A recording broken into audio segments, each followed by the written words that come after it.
빌립보서 4장 4절 한 목소리로 같이 합독하도록 하겠습니다. 주 안에서 항상 기뻐하라. 내가 다시 말하노니 기뻐하라. 아멘. 한 주 동안 어떻게 기쁘게 살으셨습니까? 아멘. 예.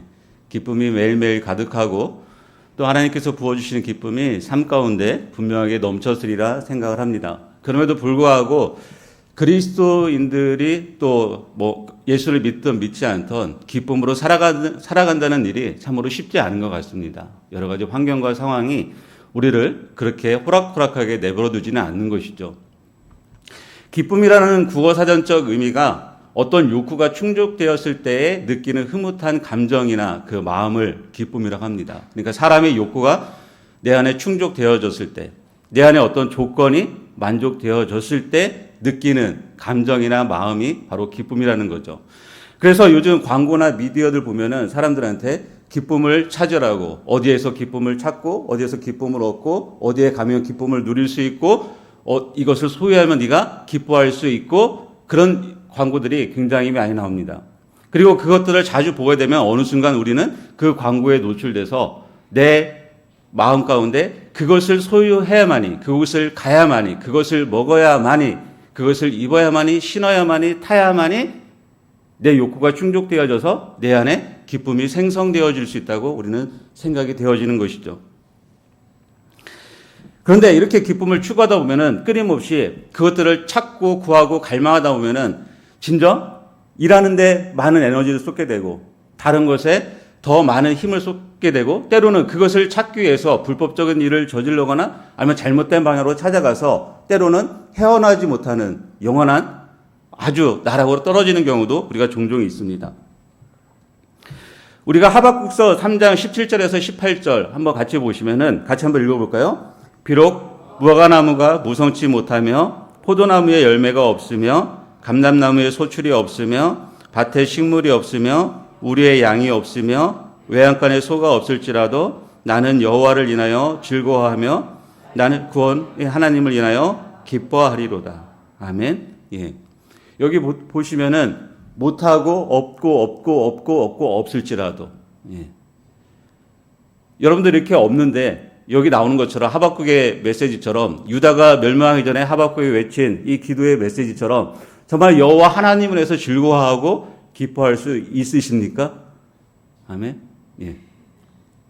다 여기에 우리는 무화과가 마음에 잘 안 다가오잖아요. 감람나무도 잘 안 다가오고, 포도나무는 그래도 다가오는 거고, 우리의 양, 외양간 소, 우리 시대하고는 좀 다른 것들이잖아요. 그럼 여기에 여러분들에 있는 한번 여러분의 필요를 한번 넣어서 한번 이 말씀을 보시기 바랍니다. 거기에 집을 넣고 차를 넣고 내가 갖고 싶은 뭐를 넣고 근데 그게 없어요. 그래도 여러분들 여호와로 인해서 즐거워하고 나의 구원자 하나님으로 인해서 기뻐할 수 있으십니까?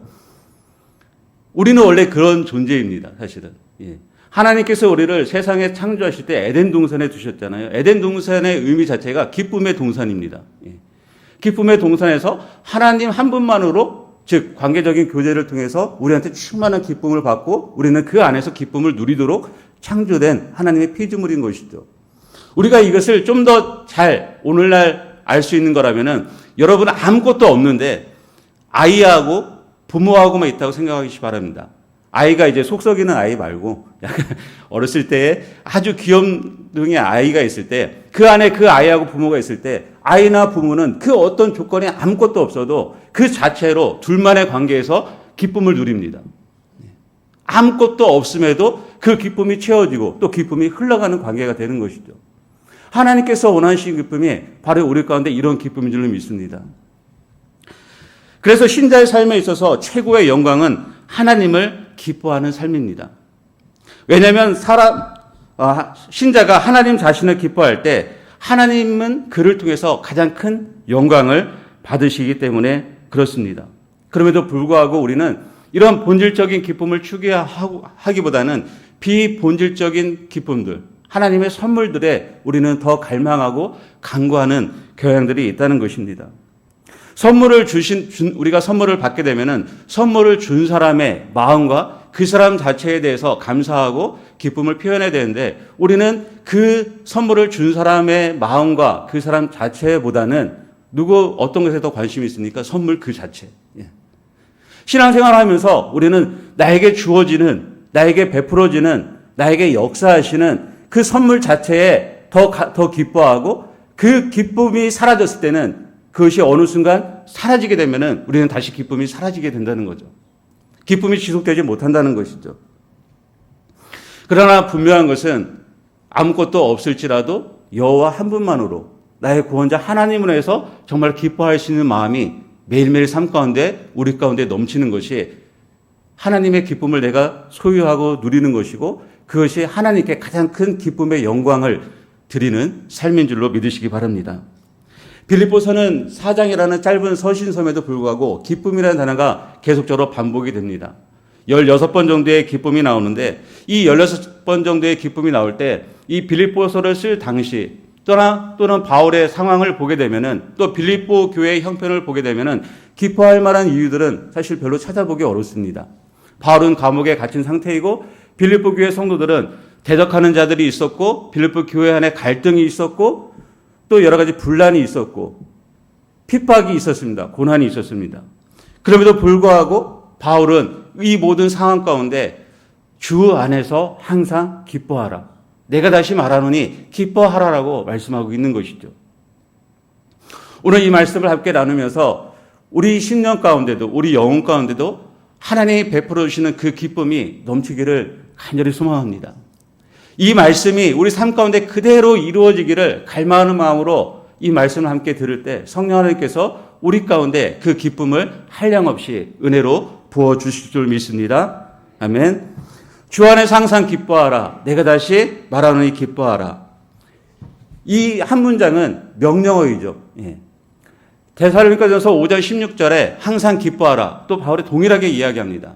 거기서는 18절에 가서는 뭐라고 하면 이것은 너희를 향하신 하나님의 뜻이라고 말씀하십니다. 그러면 주 안에서 항상 기뻐하라는 의미는 하나님의 명령이고 하나님의 뜻인 것이죠.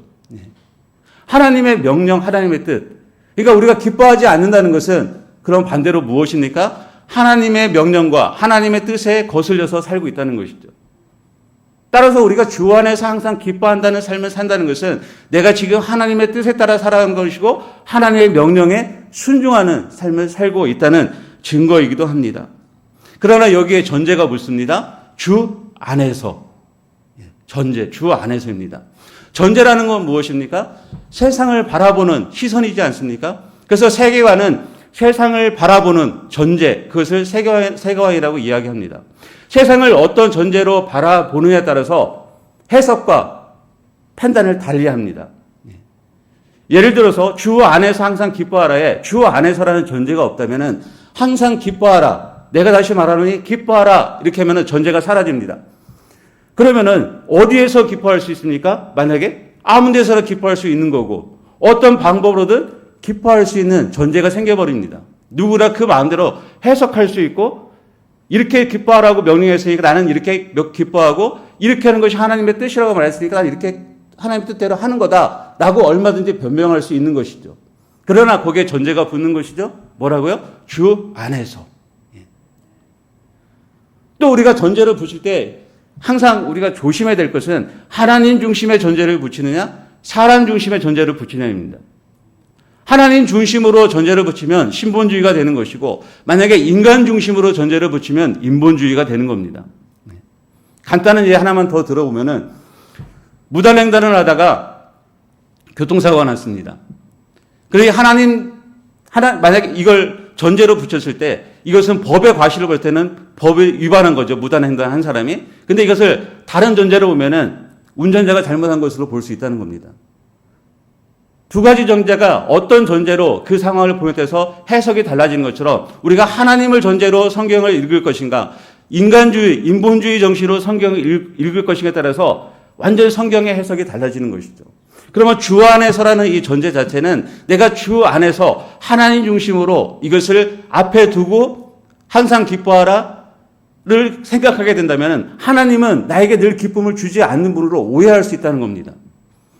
따라서 그 전제에서 항상 주 안에서 하나님이라는 이 존재를 우리 가운데 항상 중심에 두고 살아야 된다는 겁니다.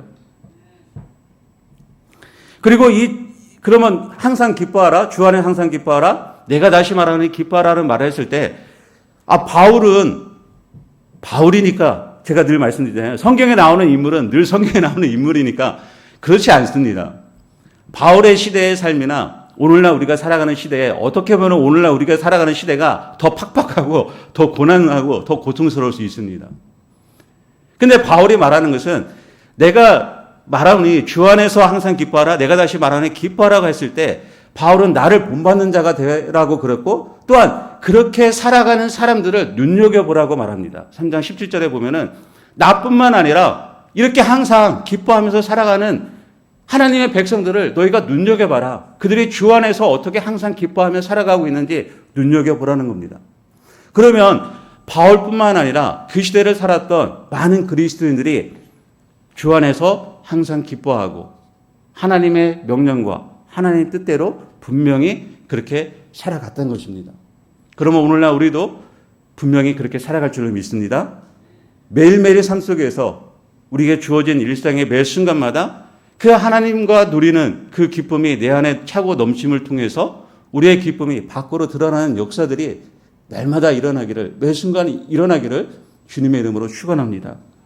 그럼 어떻게 바울이 또 그 시대의 사람들이 주 안에서 항상 기뻐하며 삶을 살아갈 수 있었을까? 한 3가지 정도 이 빌립보서 안에서의 근거를 찾아본다면은, 첫째는 하나님의 사랑을 알게 되었고 예수 그리스도를 소유했기 때문에 그렇습니다. 하나님의 사랑을 알고 예수 그리스도를 소유했기 때문에. 기쁨은 혼자서 할 수 있습니까? 아니죠. 하다못해 물건을 내가 소유한다 할지라도 물건에는 대상이 있어야 되는 것처럼 관계적인 측면이죠. 그러면 기쁨을 소유한다는 것은 그 기쁨의 대상과 내가 회복되어야만이 기쁨을 소유할 수 있고 누릴 수 있게 되는 것이잖아요. 예. 바울은 이렇게 얘기합니다. 바울은 3장에 보면서 자신의 과거를 이렇게 현재의 자신과 대조하면서 이야기를 하고 있습니다. 과거의 자신이 어떤 사람입니까? 예수 안에서 발견되기 전에 그 자신의 과거를 나는 8일 만에 할례를 받았고 이스라엘 족속의 베냐민 지파이고 히브리인 중에 히브리인이고 율법으로는 바리새인이고 열심으로는 교회를 박해했고 율법의 의로는 흠이 없던 자라고 이야기합니다. 예. 바울에게 옛 모습입니다. 그때는 율법으로 사는 것, 그것이 법이고 거기에 기쁨이 있는 줄로 생각을 했다는 겁니다. 그러나 전환이 되죠. 8절에서 9절에 보면은 성경 가지신 분들은 한번 8절하고 빌립보서 8절하고 9절을 한번 보시면은 3장 8절에서 9절입니다. 한번 보시면은 한번 같이 한번 읽어볼까요? 예, 또한 모든 것을 해로 여김은 내 주 그리스도 예수를 아는 지식이 가장 고상하기 때문이라. 내가 그를 위하여 모든 것을 잃어버리고 배설물로 여김은 그리스도를 얻고 그 안에서 발견되려 함이니 내가 가진 의는 율법에서 난 것이 아니요 오직 그리스도를 믿음으로 말미암은 것이니 곧 믿음으로 하나님께로부터 난 의라. 예. 이제는 누구 안에서 자신을 발견했습니까? 그리스도 예수 안에서. 예. 율법의 의로는 흠이 없다고 자부심할 만큼 완벽한 삶을 살았던 사람이고 완벽한 스펙을 가졌던 사람인데 예수 그리스도를 만나고 나니 자기가 가졌던 스펙과 율법이 아무것도 아님을 그리스도 안에서 발견하게 된 겁니다. 하나님의 관계가 율법으로 자기는 형성되고 완전한 줄 알고 하나님의 사랑을 받는 자녀라고 생각했는데 그게 아니었던 것이죠. 그 관계가 잘못된다는 거죠. 이 관계를 그리스도 안에서 얻을 수도 있었던 것은 바울이 예수 그리스도를 만남을 통해서 그렇습니다. 회심을 통해서. 그 예수 그리스도에 대해서도 바울은 바로 2장에서 그분이 어떤 분인지 분명하게 언급하고 있지 않습니까? 하나님과 동등됨을 취하지 않고 조의 형체로 이 땅에 사람의 모양으로 나타나서 우리를 위해서 십자가에서 돌아가심을 통해서 우리를 구원하시는 길을 열으신 그 예수를 바울이 만났기 때문에 그는 예수를 이제는 그리스도 안에서 자기를 발견했고 그는 예수를 얻었다. 그럼 무슨 말입니까? 소유했다는 겁니다. 내가 예수를 소유했다는 겁니다. 아까 기쁨의 존재가 뭐라고, 기쁨이 단어가 무슨 뜻이라고 말했습니까? 욕구가 충족되어졌을 때, 내가 어떤 것이 가져졌을 때. 그럼 바울은 지금 예수 그리스도를 얻었다, 예수 그리스도를 소유했다. 그러면 뭐가 충족된 겁니까?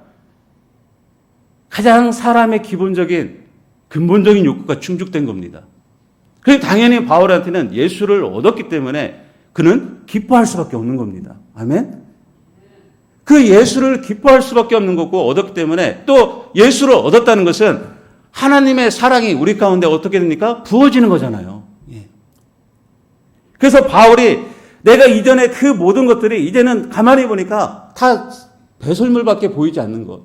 그리스도 한 분이라면은 그 모든 것들이 사라진다 할지라도 나는 괜찮다. 하박국 3장 17절 18절 말씀하고 동일하게 이어지는 겁니다. 나의 구원의 하나님으로 해서 이제는 즐거워할 수 있고 구원의 하나님으로 해서 나는 기뻐할 수 있다는 근거가 바로 여기서 발생하게 되는 것이죠. 그래서 기뻐할 수 있는 겁니다. 아멘? 따라서 예수님만이 우리의 인생 가운데 가장 소중한 분임을 믿으시기 바랍니다. 그분만이 가장 가치 있는 분임을 믿으시기 바랍니다. 우리는 그분으로 인해서 하나님의 자녀가 되는 권세를 받았고 하나님 예수 그리스도를 통해서 하나님의 의가 우리 가운데 전가됨을 통해서 우리는 의로운 하나님의 백성이 된 줄로 믿습니다.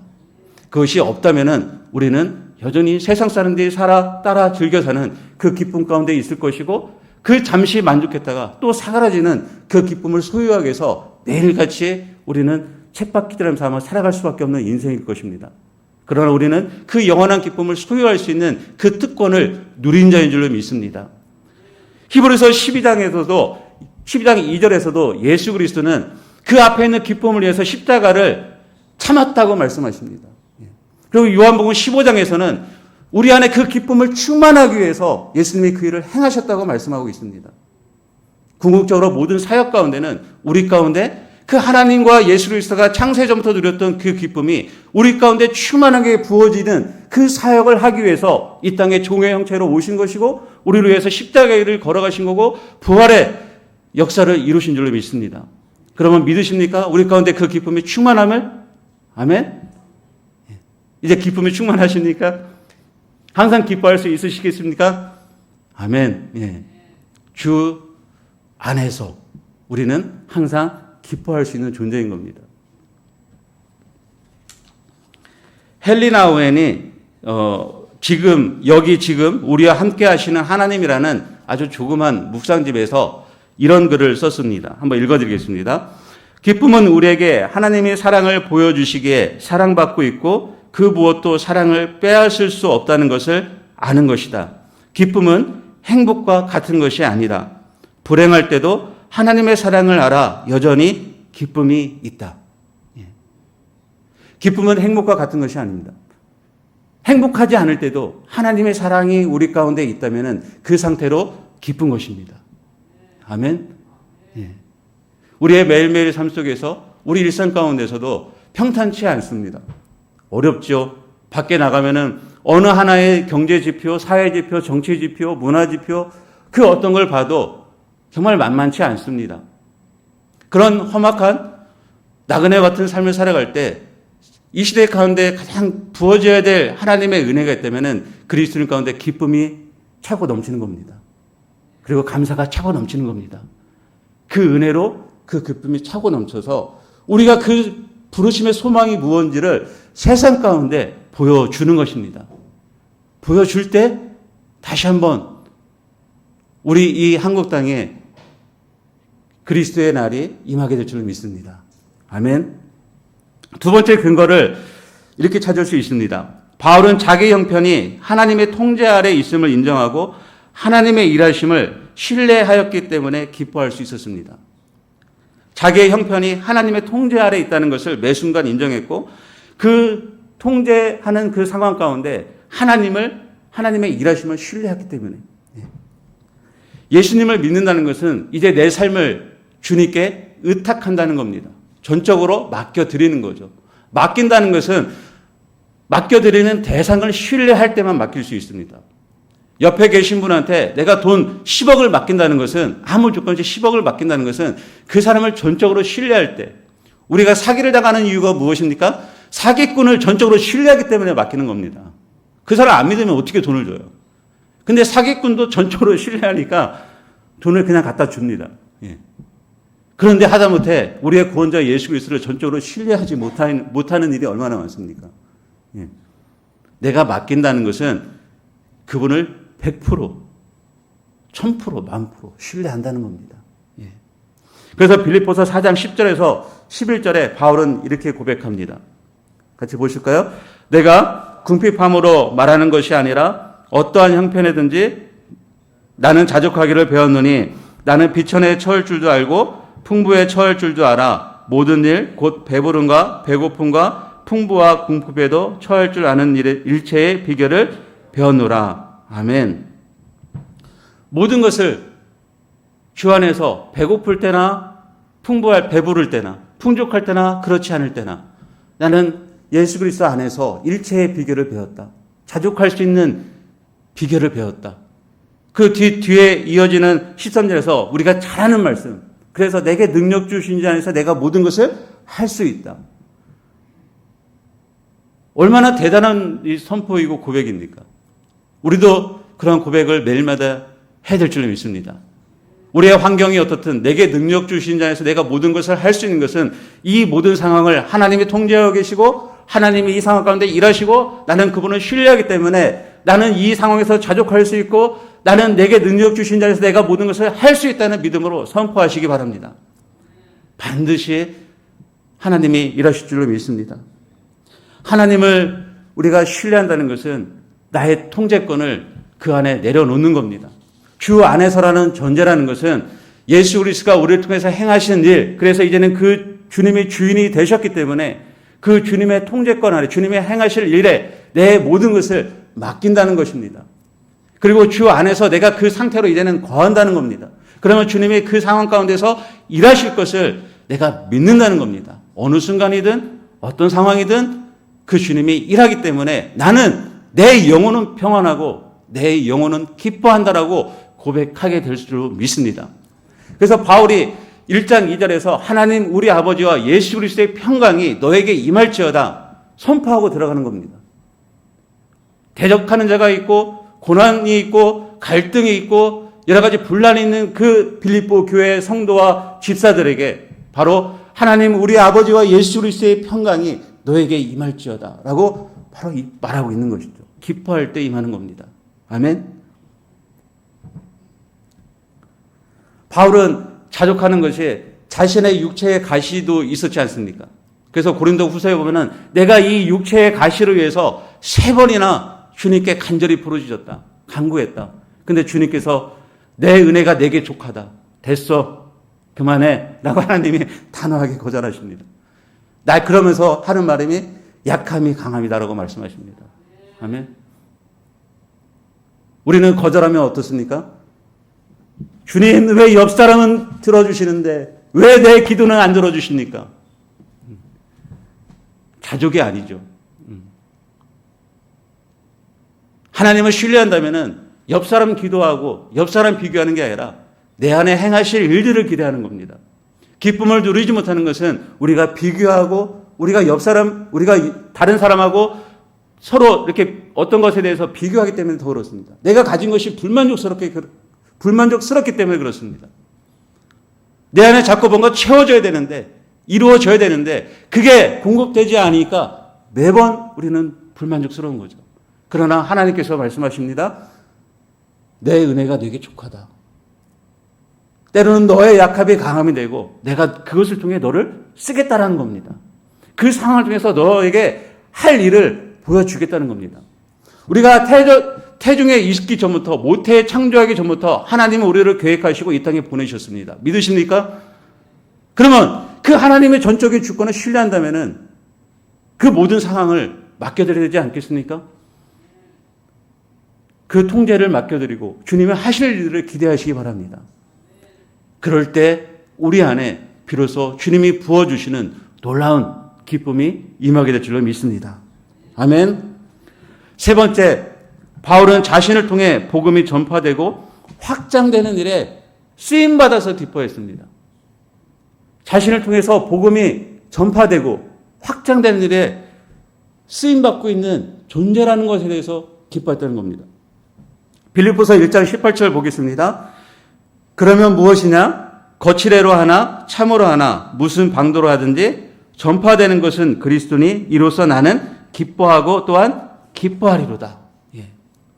바울이 감옥에 갇혀 있으면서 바울이 기뻐했던 것은 그동안 자신이 만날 수 없던 사람들을 그곳에서 만나서 자신을 통해서 복음이 기뻐되는 일에 기뻐했습니다.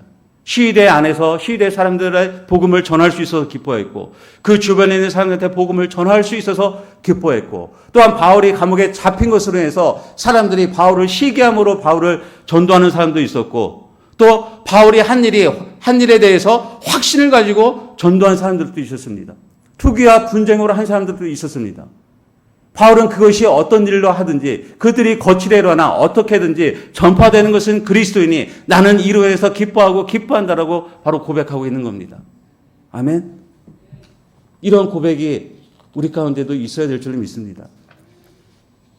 나를 통해서 내가 복음의 증거로 내가 복음의 통로로 쓰임받는다면 내가 어떤 상황이 있든지 나로 인해서 복음이 증거된다면 그 내 환경이 내가 때로는 비난을 받더라도 감수하는 것이고 사람들이 나를 시기함으로 복음이 전파된다면 하나님의 복음이 전파되기 때문에 나는 기뻐할 수 있는 겁니다.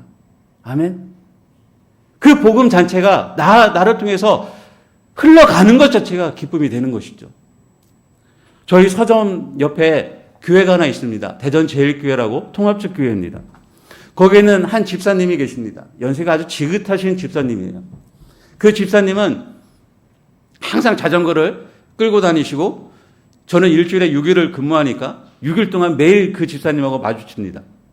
왜 마주치냐면은 그 집사님이 하나를 제가 가져왔습니다.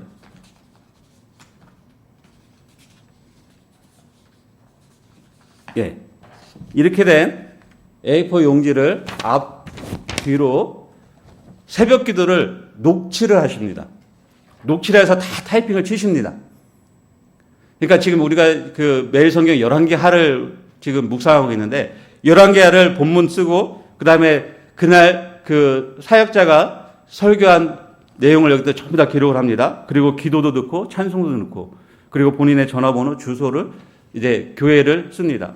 그리고 이것을 본인이 녹취하고 매일 들으시면서 저희 서점에 매일 방문하십니다. 목사님 이거 읽어보시고 오늘 이런 말씀하셨어. 기뻐 오늘은 어때? 매번. 혹시 제가 설명하더라도 목사님 오해하지 마. 내가 성도니까 혹시 잘못 들은 거 있을 수 있어. 그렇지만 목사님이 한번 또 읽어봐. 비가 오나 눈이 오나 하나도 빠짐없이. 비 오면 우비 있고. 왜 그럴까요? 그 안에 복음을 전한다는 통로로 본인이 쓰임받고 있기 때문에. 이 집사님은 그게 기쁨이고 그게 하나님이 주신 사명이라고 믿고 매일 그 뜨거운 한날에 올해 좀 더웠습니까? 얼마나 더웠습니까? 더위 상관없습니다. 매일 그 일대 다 돌아다니시면서 이거 나눠주시면서 때로는 전도한 대상자 있으면은 자신이 묵상집 사서 가서 이름 써서 그분 이름, 전도대사 이름 써서 붙여서 그분한테 선물로 드립니다. 자신이 구원받은 기쁨이 있으니까 복음의 증인으로 쓰임받고자 하는 열정이 있는 겁니다. 아멘.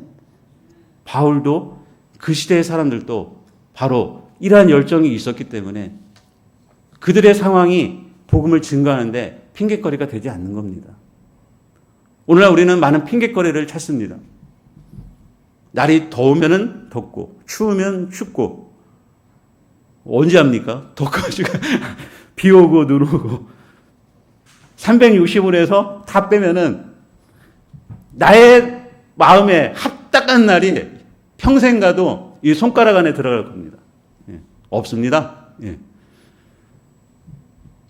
바울이 바로 이러한 고백을 했을 때 우리 가운데 기쁨이 그 안에 기쁨이 충만했던 것처럼 우리 한 사람의 삶 가운데서도 바로 복음이 증거됨을 통해서 내가 통로로 쓰인다는 것에 주 안에서의 누리는 그 기뻐함을 우리 모두가 누리시기를 주님으로 축원합니다. 아멘. 지금까지 말한 것들 해도 되고 안 해도 되는 선택입니다. 그렇죠? 예. 선택이에요. 근데 여기서 기뻐하라는 명령어는 헬라어로 보면은 이 형태가 되게 재밌어요. 현재 능동태 명령어입니다. 현재 능동태 명령어. 그러니까 선택이라는 거예요. 현재 내가 자발적으로 이 명령을 해도 되고 안 해도 되고. 근데 이것은 습관적으로, 계속적이라는 의미가 있습니다. 그러니까 현재 내가 습관적으로, 자발적으로 해도 되고 안 해도 되고. 근데 하면은 기쁨이 있을 것이고, 하지 않으면은 아무 일도 안 일어난다는 겁니다. 자, 그러면 오늘 세 가지 함께 나눴던 말씀. 그리스도를 얻은 것으로 해서 기뻐하는 선택. 하나님의 사랑을 내가 매일 받고 누린다는 그 기쁨의 선택. 또한 어떤 상황이든지 하나님의 통제 가운데 있고 하나님을 신뢰하겠다는 선택. 내가 복음의 증인으로 쓰임받고 있다는 그 선택. 그러면 주 안에서 우리는 항상 기뻐하게 될 줄을 믿습니다. 이 기쁨이 우리 생수 공동체와 모든 성도들 안에 날마다 부어지기를 주님의 이름으로 축원합니다. 날마다 이 선택을 통해서 하나님께서 진실로 우리 가운데 부어주시는 그 기쁨의 감격을 누리고 그 기뻐할 때 진실로 하나님께 영광 올려드리는 믿음의 공동체 되기를 주님의 이름으로 축원합니다.